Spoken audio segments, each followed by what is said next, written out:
Hi everybody, I wanted to make a quick video for the Diablo 3 community, or the Diablo community as you like to call it. I just wanted to chime in on the whole Reaper of Souls release. It's been not even a week now, but I've spent probably too much time playing it. It was a lot of fun, but also was a lot of mixed feelings. And I want to get into some of that, why I feel this way, and basically why I'm making this video. But before I do that, I want to tell you who I am and why maybe I'm not just another scrub on the internet that doesn't know what he's talking about. So I got some Diablo pedigree under my belt. I played Diablo 1, didn't get into it as much as maybe some other people did. I liked it, I loved it a lot actually. But then Diablo 2 was the one that really caught me, like I started with the vanilla. It was grade 9, I remember. A friend like showed it to me, and then I've played it ever since till probably like well into my university years. So that's well over 4 to 5 years. Actually, more than 5, more like 6 years. I was obviously on and off. It wasn't like consistent gameplay for the whole time, but I've been there and done everything. I mean, I've been for the dupes, I've been there for the scams, I've been there for the hacks, I've been there for the bots, Pindle runs, scamming people with a gemmed hat instead of a shackle. I mean, I haven't really done that, but I know of them, and I know what's going on. The telekinesis scams, everything that there was to about Diablo. I've been there and done that. I played it always through the hell difficulty. I had like every character out there multiple times, and I've also been present on the cyber cafe scene, playing it and trading it with others, like even locally.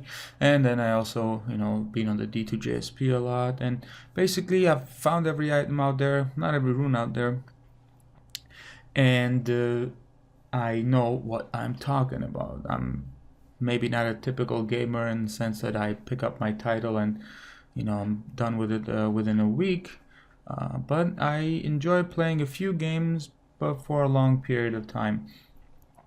So, and I do follow the Diablo 3 scene right now as well. It was like the most important game launch for me. I absolutely loved it when it came out, but also had some mixed feelings about it as well. I guess that's the way the thing goes. Can't have everything perfect your way, but without sidetracking too far, I want to talk about Reaper of Souls, but it's gonna harken back to the original release as well. So. I'm gonna get the bad out of the way, because I mean my feelings towards the expansion are positive. I mean, I'm not ranting about it. I'm not gonna rant, but I will make some points that I think some people need to think about. Some people need to evaluate, because I'm gonna compare Blizzard to Microsoft right now. I think it's a direct parallel with what's going on and how this whole thing played out. Microsoft announced Xbox One with specific features. Main feature was what? The basically no disk necessary thing, the download the DRM thingy where you can have 3 copies or some shit like that. People hated it. Oh, I can't trade discs with my friend anymore. It went so bad that it forced Microsoft to go 180 on the whole thing, and they scrapped their plans, and they just basically yielded to the whims of the customers. It didn't just happen with Xbox One for Microsoft. It actually went on with Windows. Right now, the whole Windows 8 development is basically trying to reconcile the Metro environment user interface more towards the desktop one. They're just adding more desktop-like elements. They're adding like close buttons in Metro apps, making them available, launchable through desktops. They're making like more right-click options the way it used to be in desktop, the small menus aside from the mouse. So basically the vehement complaining from people forced Microsoft to basically, I don't know, you might call it yield, or you might say that they basically made the wrong move from the get-go. But Blizzard is in the same position. So what happens is they come out with Diablo 3, and they give you the auction house, they give you very hard difficulty Inferno, and what happens? Most of the people hate it. They hate the crap out of it, and Blizzard goes. Actually, Blizzard goes not just 180 in my opinion. They go 360 on the whole thing. So what happens? First of all, by the way, I'm going to talk about the auction house. I feel like there's grave injustice done towards the auction house. First of all, people hated it because it's pay to play. It's not pay to play at all, if you ask me. And there's pay to play. There's two types of pay to play. First things first, you don't win anything by paying to play Diablo 3. There is absolute, especially when there's no PvP, you don't win. You can put $5,000 towards items in Diablo 3. You won't get a goddamn like legitimate bonus. Yeah, your character might look cooler than someone else's and you might do more damage, but if you think about it, what is that? This is not you trying to get the managerial position at a job and there's some other people who are going to pay their way to get it. This is not you getting cheated out of having a girlfriend or something more tangible. This is a game. Let's not forget what a game is. It's supposed to be fun. So how can you not have fun if somebody paid his way to build his character? Is he going to take do more DPS than you, and then you're gonna be like, oh my god, my character looks like a total douche? It's a multiplayer game. Join another game, play with friends, do something else. It's not this is not StarCraft where you have to compete strategically and some guy buys better units. This is Diablo 3. You're trying to play a game, and the best part about it is that, because why I mentioned D2JSP and eBay even earlier, is that people paid for Diablo 2 items. It was so freaking popular. People were paying for them in cyber cafes. People were buying them on eBay. People were buying stuff, well, not buying stuff, trading stuff for gold on D2JSP. And how could you get gold before? You had to buy it sometimes if you didn't have it already. You could buy it on the forum. There was current real money trading in the game for a long time. Blizzard had to cash in on this. It would have been so stupid for them not to launch an auction house. But wait a minute. Forget it. Here are the another two critical things about the auction house rants that I totally hate. First of all, it didn't come out right away.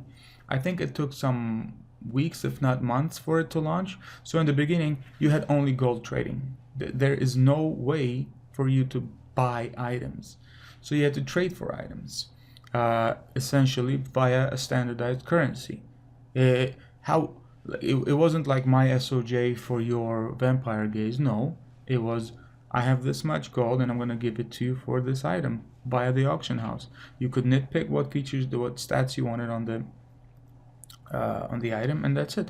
It was freaking simple, because trading was one of the funner parts of Diablo 2. Sometimes you would, like, I mean, the scams were a fun part, nobody can deny that, but people would go and trade for items. They would sit in chat rooms and paste messages. I have this, I'm offering this, looking for that, and then you'd have to wait. You have to be there present and get the item. So that means someone else has to also be there with the item you want, and you trade. This is tedious. Not everybody can do that. So Blizzard made it more streamlined. So the auction house fixed that. And then later on, they figured out that, look, why do we need to keep hounding eBay to remove all these auctions, because it's against our policies? We're gonna cash in on the whole fact that people are willing to pay for games now in more ways than just for the title price. So they made their auction and they were getting a cut of the fucking deal. Some people made money trading items, some people did not. I did not get affected in any way by a person buying his whole gear set. Not one bit. You can buy your gear from level 1 to level 60. It did not affect anybody, not one bit, especially because there was no PvP for the longest time, and even now I think nobody even duels anymore. How can you, if it's PvP related? Yeah, sure, this guy bought all his gear and you're a struggling student, you can't compete with that. I understand that it's probably unfair, but that's basically the nature of the game. And now here's the last thing I want to mention about this whole thing, is that paying for a game is absolutely okay. Only a select type of people pay for games. And if you're not doing it, you're not one of them. You don't need to be concerned with one of them. The people who are like you don't pay for games. People who are like you won't do it either. You know who pays for games? People who have jobs, people who have important jobs, people who have families, and they find they need some spare time in their lives to, enjoy, to unwind, to relax. You can't ask them to go and grind for gear just like you would, because you come home from school at 4:30 and then you have the whole day to yourself. Versus a person who has to work maybe a 10-12 hour shift and has a kid at home or something like that. He wants to have his fun too. Why shouldn't he be playing? Oh, if that's what you do, go play something else, right? No. He's gonna say, hey, you know what? I want to try this higher difficulty. I want to play on Inferno. I guess I'll need this, and this. And he can go and get it, and he can play the freaking game. It doesn't affect you in any way. He can play it on single player, or he can play it with you. It's only going to help you clear the difficulty. If you don't want to play with him, press leave, join another game, right? That's multiplayer. Anyway, so, but people hated it. Everybody saw it as pay to play and pay to win, sorry. And they scrapped it. Now, what takes its place? Comes Reaper of Souls. There are some promises. And I think none of them was delivered. Not one of them was what it came out to be. The marketing and the presentation, especially on BlizzCon, was fabulous because I bought into everything. But the way it played out was totally off. So you get the adventure mode, right? You get the mode where once you beat the game, you don't have to go through these acts and follow the quest lines. You don't have to listen to these people, dialogues and like, come now, do this, now open that. Or do you? Maybe you do, because these bounties are the biggest ripoff I couldn't imagine them being this much of a ripoff, because in my mind I was thinking, oh, so after you beat the game, you'll be able to go to wherever you want, and these bounties will help you interact with the world in a funner way, in a newer way than you could before. But turns out they do the exact same thing that you've been doing this exact same thing since the beginning. Bounty, for example, go to Moon Clan cave level 2 and kill the monsters there. Find a monster in some, wilderness and kill it. Kill 100 monsters. Guess what, people? The whole point of the game is to kill shit. Why do you need a bounty to tell you to do this? Why do you need a win condition, a condition for you to do what you paid to do? You bought the game to crush monsters. You paid to crush them in newer and more innovative ways, and to test your skill if you can handle the higher level of monsters, right? Now people are like, yeah, bounties, oh my god, there's no more need to play through the whole stupid storyline, except there is the need to play through the whole stupid storyline. Because what are some of the bounties? Kill Diablo, kill Malthael, open his freaking chest. Open a fucking chest is a fucking bounty. And then people are gonna go ahead and talk about rewards, and they're gonna say, oh, the game is so much better now. I freaking hated how every reviewer out there gave this game like 8, 10, 8, 9, 9.5 out of 10 score. For what? And those same reviewers were slamming Diablo 3 for being shit. Oh, it's too colorful, or this is so dark and gloomy. You have no idea what you're talking about. Dark and gloomy doesn't mean it's dark. Turn down your contrast, brightness, and then it's gonna be dark. Remove your gamma, take the color saturation off, it's gonna be a dark game. Why don't you play on a black and white monitor if you want a dark game? There's more to it in darkness than the darkness, the brightness aspect, right? There is a whole presentation of the realm, the monsters, the way things play out. Diablo is a gorgeous game. It's one of the most beautiful games I've ever played in my life. How can people go on and say all these stupid things about the original that's 9/10 of what it is now, and then say, oh no, but the Reaper of Souls, this game, yeah, this fixes everything. It adds the loot system, it adds these bounties, it adds the rifts. Yeah, those are the requirement sheets. Like when you go for a job search and you take the requirements and you paste them into your resume, that's what they're doing. They went on Blizzard's marketing section or whatever it is, their sales pitch, and they just paste it into their resume. Guess what happens with bounties? 5 acts, one of which is new, 4 are the same. You do bounties in all acts. What does it tell you? You're still playing to the 4 fucking acts that you were playing before, and these people were slamming it. Oh no, no, no, it sucks, it's fucking boring. How is it not boring now? How is you going to 4 out of 10 waypoints and doing one rather than many possible side quests less boring? How is that less boring? How is you going to the fields of misery, and instead of just venturing into the Moon Clan cave level and then maybe going into the Khazradin and maybe finding the key warden and then doing that and then just playing the freaking game, how is that less fun than going, opening up a cursed chest, killing whatever pops up, and then immediately going to the next bounty, and then immediately going to the next bounty, kill the butcher? What? How? And then this makes Reaper of Souls dark and gloomy? Okay. Sure, it does. I mean, I've been doing this the whole freaking time. I don't mind it. It's a fun grind fest, but it's the game is essentially the same. I figured bounties would be something like, you know, okay, you solve one, then you get another one where it's like, okay, go and kill, let's say, this pack of monsters within this time, and if you don't get the time with the time limit, you know, you fail the bounty, maybe you can do some other one, and maybe like if you complete a specific chain of them, you can unlock a slightly different boss, or some other stuff happens. For example, like you can you can get like for example, a skill that you have that empowers like your fifth, like it gives you an extra skill slot for like an hour or something like that. Or you know, you can kill Diablo within, you know, much quicker. He doesn't go into his like shadow realm form. It has like 50% chance of dropping your higher elites, that kind of stuff. These bounties are essentially foolproof. There's no way to fail them. I mean, even the chests, those cursed chests that you pop open in random environments, are much more fun than the bounties themselves. The bounty is go to the level 2 and kill everything there. I mean, if you're playing it in that difficulty to begin with, there is no way for you to fail it. And even if you're having a, I don't know, miraculously hard time defeating some elite, maybe just tone down the difficulty and you get the bounty. And what's at the end of the bounty? You get 5 of them in a row, and then you get some box that drops the same exact items, the fucking regents and the rifts.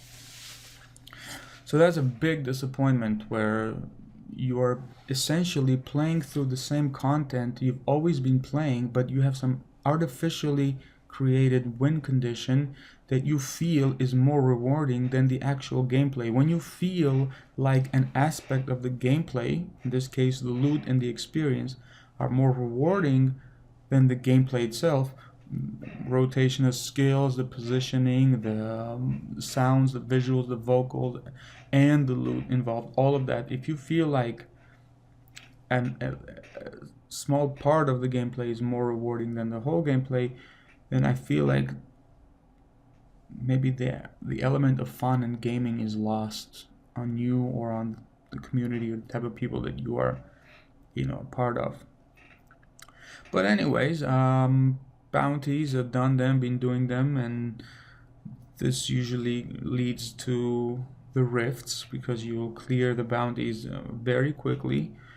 And okay, so another thing I thought about the bounty. So I thought that if you go to the special level, the level is somehow transformed. They were touting the randomness of the level out their asses, and I know exactly where I'm gonna go in and where I'm gonna come out in the level. I don't know where this whole randomness thing is coming into. Maybe it's again not a part of the release, but everything looks identical, especially in the rifts. The rifts are stitched together, different waypoints, different zones. So you'll go into a rift and it's okay, I know this is Butcher's level 3, and then you'll go into like Dulgar Oasis. It's exactly Dulgar Oasis.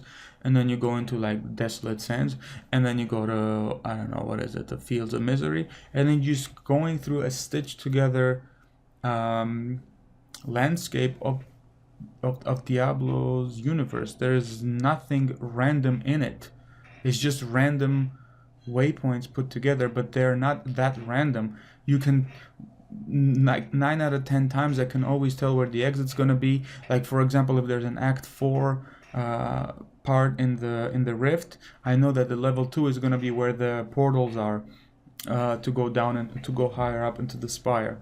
So like it's absolutely retarded. Like it's I think it's downright fraudulent, the claims that Blizzard was making, that oh yeah, it's gonna be totally random and look, we've designed it, and before the land entrance would be here and you would know that more or less the exit is here, now it can spawn here. No, it still mostly spawns there, and I haven't seen that in any way, shape or form take place that makes me feel like, oh wow, I haven't played through this version of the level. Like there's none of that feeling. I was hoping for that, where it's like, oh okay, so I'm doing Dalgar Oasis, maybe it's gonna feel a bit different. No, it feels exactly like Dalgar Oasis. Some items are in the exact same places. For example, when you go to the jailer's level, the warden, there's always that the entrance to the next level or to the next rift or whatever it is, or the next portal, is always the same. You go in, there is a square shape descent where there is like a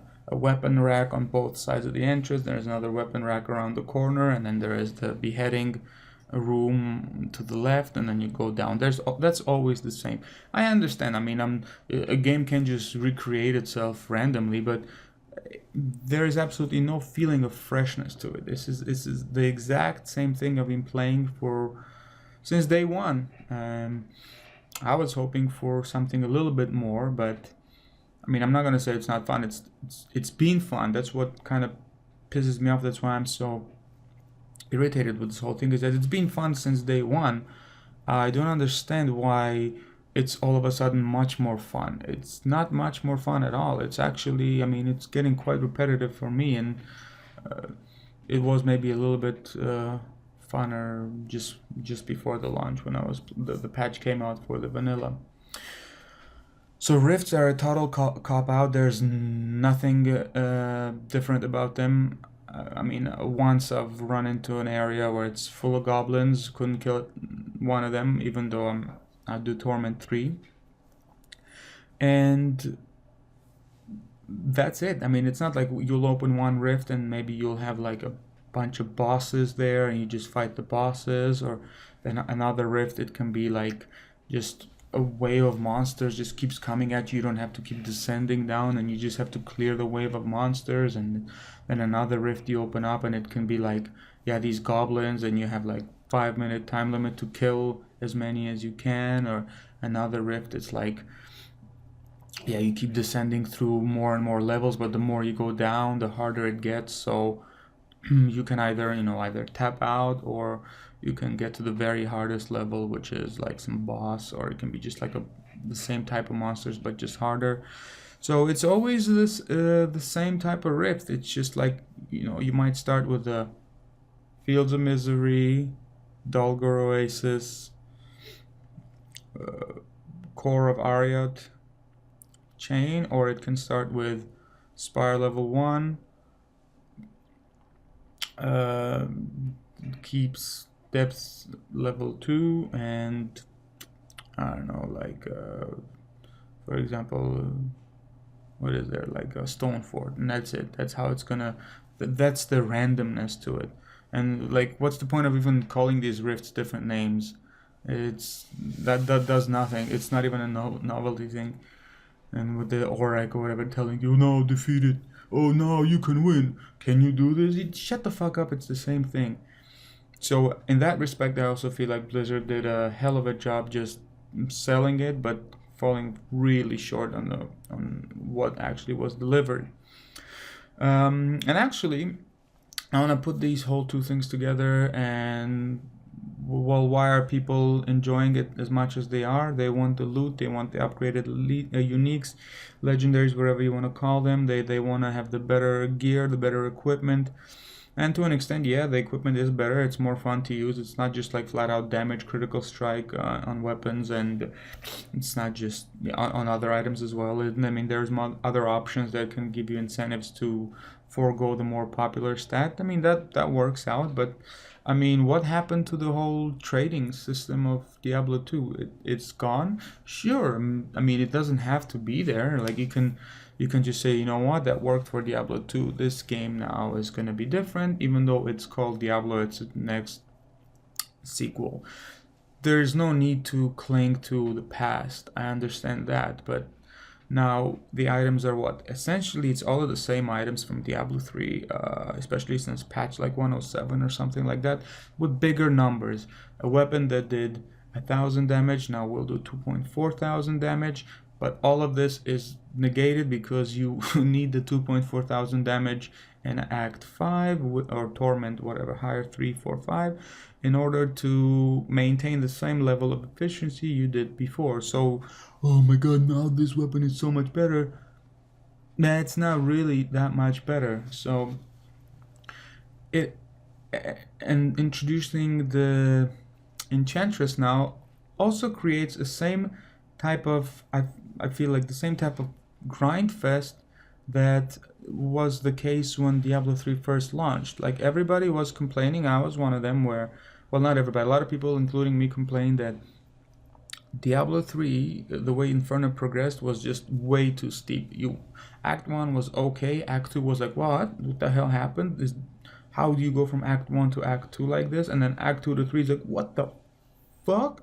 This is crazy. Like, the difference between Act 1 and Act 3 was like, you just beat 2 difficulties, and then Act 4 was obviously like, okay, who cares about Act 4? You'll do Diablo and then you'll play in the other 3 acts. So this is how this caused people to have to grind one act, get the best possible loot in that act, move up, grind, get the best loot and move up. Except people will trade this on auction house, and it's like, oh, it's all auction house dependent. You can't move up acts if you don't get the auction house loot.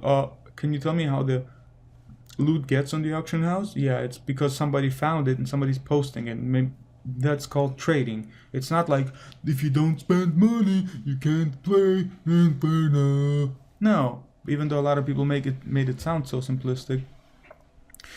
And this is how it's shaping out to be exactly this way in Reaper of Souls.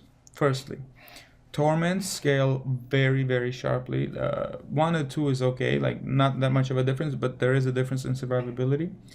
And 3 is much harder, and 4 is like, the difference between 1 and 6 is like huge. That's okay, right? You want to play a harder difficulty, you want it to be more challenging. That's kind of how Inferno was, but everybody spazzed out because they're like, oh my god, we all played hell difficulty in Diablo 2.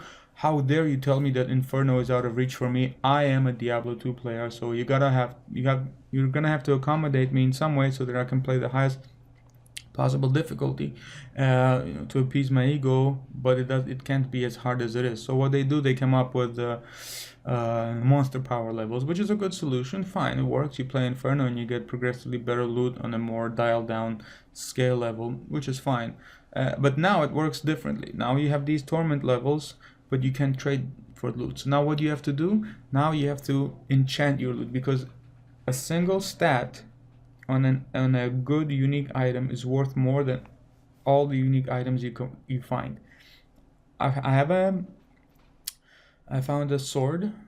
I haven't found just like this anything else before. It's a 2.4, more than 2.4k DPS one-handed mighty weapon. So it's the way higher damage than anything I even have currently. It rolled damage, strength, very high damage output. It has the 2 secondary mods are nothing, and it rolled a chance to bleed, 34 chance to bleed for 400% damage. But I'm using a huge crit strike and crit damage build also, which is a big scam by Blizzard, or at least was in the beginning. And I need to roll socket. If I roll socket on that weapon, and I have that big square emerald, it's gonna give me incredible damage boost over what I have now, because what I have now has that same socket in it with also really good stats, but it almost matches the DPS of my weapon by being like 400 to 500 400 lower DPS, but having that huge crit percentage. So what do? Every unique I find almost exclusively gets salvaged so that I can have the Infernal Soul, so that I can keep rolling for the socket. As soon as I get the socket, that one unique is gonna be way better than anything I've ever found, because it's gonna be the damage is gonna be almost exponential. So this is what you're gonna have to do with almost all of your uniques if you want to progress to the higher levels. You're gonna have to have armors with super high strength, vitality, sockets, resistances, crit strike, and chance everywhere, and damage. This is out of the question. So it also negates a lot of the mods that they've been putting up there, because at the end of the day, if you do not have that crit chance and damage, you're not going to progress to a higher level. So what does this mean? You are stuck grinding the shit out of lower difficulties to play the higher ones. Right now there are people who can do a lot higher difficulties, but they don't. They stay at lower to have the efficient grind, so that they can get the items and regents necessary, so that they can make the leap to the higher difficulty, and then grind that one so they can make the leap to the higher difficulty. But right now people are playing Torment 1 and they do such insane DPS that they can do much higher torments, but they just don't, because they need to grind. So it created essentially the same type of grind fest that Diablo 3 put out in the beginning, and that's why I mentioned that the Blizzard did at 360. Yeah, they changed something. They removed the auction house. They went 180, but then this removal of the auction house and the way they redid the system puts the game back in the same state that it was. The highest difficulty is almost unplayable right now. It's a huge grind, because the levels scale very sharply and very steeply, and the loot is untradeable on the one respect, but at the same time it needs to be modified. Every piece of loot that you find has to be exclusively modified. You're gonna need trifectas on everything if you want to progress to a higher level. So this essentially is the same type of system that Diablo 3 offered in the beginning, but without the ability to trade. You cannot trade what you have. Everybody has to get their own loot now, and a lot of people love it because the rich people, the rich spoiled brats, won't be able to buy their way into the game. Yeah, okay, it feels lame when there's some 15-year-old rich kid who's siphoning his daddy's unlimited credit card and is doing better than you, but is he really? Is he getting more fun than you out of it? That kid is gonna stop playing the game within a month, maybe max. You are the one who's playing it. You are the one who's supposed to be enjoying it, and his money in no way affects you. You can play the goddamn game all you want. So that Reaper of Souls, right now I feel like I've had this game since the beginning, so to speak. The new loot's fun. I grind for it. I play it. The fighting system is just as good as it always was. The Crusader is a really fun character. Everything is the same. And I'm not going to sit here and say, okay, so that's bad, now the good. No, I've loved the game. I've always been playing it. I've been playing it since day one. I was really mad at how Inferno played out, because I hated the grind, the need to grind. But it feels like that's what I'm going to do now. It also kind of, you can see my distaste with the whole thing. Like, I hate the fact that I think people want this. They want the need to grind. They call them rewards, where it's like, oh, you get better rewards, you get more XP. That's not a reward. That's a reward system where, you know, your gameplay is somehow being enhanced, but the reward is the gameplay itself. It's the fun game. And, you know, people like Riparian mentioned this in their videos, and I fully agree that it's not, the Reapers of Souls isn't innovative enough. What was innovative about this game? They did absolutely nothing. They unlocked the entire acts. That's a simple, I think you can even hotfix that. You don't even have to have a patch to do that. That's what a lot of reviews harken on. They're like, oh my god, the level is amazing. They're all amazing, actually. I still sometimes look around when I play, and as I descend through Sidea's level, and just those chained up monsters and the fires everywhere, and the beautiful like battle scenes on the Act 3. This game is a work of art. If you feel like it's, like, you know, you want a different type of game, it doesn't offer as much competitive loot or whatever, you're missing the point. This game is gorgeous. Like, Diablo 2 was a gorgeous game for its time. It was so dark, but it wasn't dark in the sense that it had brightness low, saturation low, great. No, that's not the only thing that was dark about it. So yeah, Reapers of Souls, cop out. This is what probably was the whole rationale behind Reapers of Souls, that fuck, like these people are hating like crazy on this game. It really flopped, and we need to get something out there as a buffer for the final expansion to come out. I bet you the final expansion is gonna be very different from what you see here. They're gonna come up with a lot more different stuff, but they were just not able to put all of this out in the same time, because they had to go 180 from Diablo 3 to Reapers of Souls, and then they actually did almost a 360. They had to scrap the auction house. That's a huge fundamental change to the whole game, and they had to change the itemization. They had to change difficulties. They had to remove Inferno. They had to do all of those things. It's for the better ultimately, because I hope that the last expansion. Okay, by the way, totally forgetting this, and it's totally crazy, but where the hell is the ending cinematic for Reaper of Souls? And I'm not talking about the cheesy little cutscene that they have with the painting. I mean, those are good, but I mean, they're basically between every major boss battle in the entire game. What the hell happened at the end of the goddamn game? The thing Blizzard does the best, which is cinematics and movies, isn't there. The opening cinematic we've already seen, because they always do this. They always tease you with the opening cinematic. Where the hell is the ending cinematic? Come on, like it's so obvious that this game was rushed, but I mean, why do they have to rush it? Because cinematics team isn't part of the development team. I don't know. I feel like maybe they invested way too much money into this whole thing, and they're like, okay, you know what? It's not paying out the way we wanted to, because they were probably hoping on a lot of like revenue stream coming from the auction house, and the fact that they had to scrap it and all this shit, it just didn't work out for them, and maybe they're cutting costs, and it's alright. But I mean, I was really hoping for a nice cinematic at the end, especially for a freaking boss, and at the end of just a single act.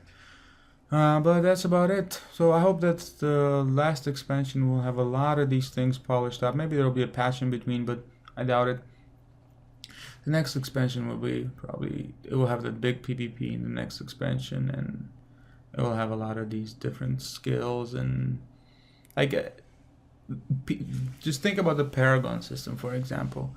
People were like, oh my god, where the hell is the stats system? Blizzard is like, you don't have to have the stats system, because ultimately it's redundant. You want the stats that to build a proper character, you always gonna need specific stats, and for you to use an item and to have a stat for it is an unnecessary additional hindrance. So they cut the stats, and they made the gear play in for the stats. But people are like, no. I remember when I was playing Diablo 2, like everybody else was, investing all of my stats as a barbarian into intelligence, and guess what? I beat Diablo and everybody else with it, because I invested 150 points in intelligence, and that gave me a lot of mana to Whirlwind, because I didn't have a single fucking mana leech ring. Like, these people ruined the fucking game, to be honest. What can you do? Gotta make that money. At the end of the day, Blizzard wants money, and people are willing to pay to play a game for money. They should be able to take it. I think that if you're too stupid to realize what's going on, if you think you're playing a game and you're grinding the game and you're like, yep, I got it all legit, you're stupid. You're stupid. I don't care what you are. You're a pro gamer, whatever the hell it is you are. There's a big difference between a competitive game and a fun game. Diablo 2, you're not competing with, Diablo 3, you're not competing with anybody. There is no PvP even to compete in. You're playing it, you're trying to see how well you can do. It's a single player game played on online. Who cares if somebody pays Blizzard money? If that is the case, Blizzard has more money to give you a better game. People are always comparing it to Path of Exile. I'm sorry, for as much fun as Path of Exile can be for some people, it looks like a piece of shit. It's a fucking turd, okay? Comparing to what Diablo 3 is. It feels like Diablo 3 is made by fucking probably Dali. And this is some fucking freshman, no talent, first year university student. Drew some piece of crap. No, these two games are not in the same league in terms of quality and professionalism. Maybe the skill combat system or whatever is fine. I played it. I gave it a try. It was a fucking grind fest that I did not like, and the same type of grind fest that I'm against in Diablo 3 Reapers Assault. They're just making you grind. You have an item. Oh, this one gives you now 0.1% more DPS. Of course, you gotta swap that. Okay, now this one gives you a little more toughness, you gotta swap that, and so on with 0.1, with 0.1, with 0.1. You keep finding more 0.1s. You reach 10% more DPS, up the fucking torment level, and rinse and repeat. That's not the fun in the game. I mean, you should be able to play it in a much more dynamic way. You should be able to get more creative. There's no creativity in Diablo aside from having a few cookie cutter builds. I mean, for better or for worse, that's what people want.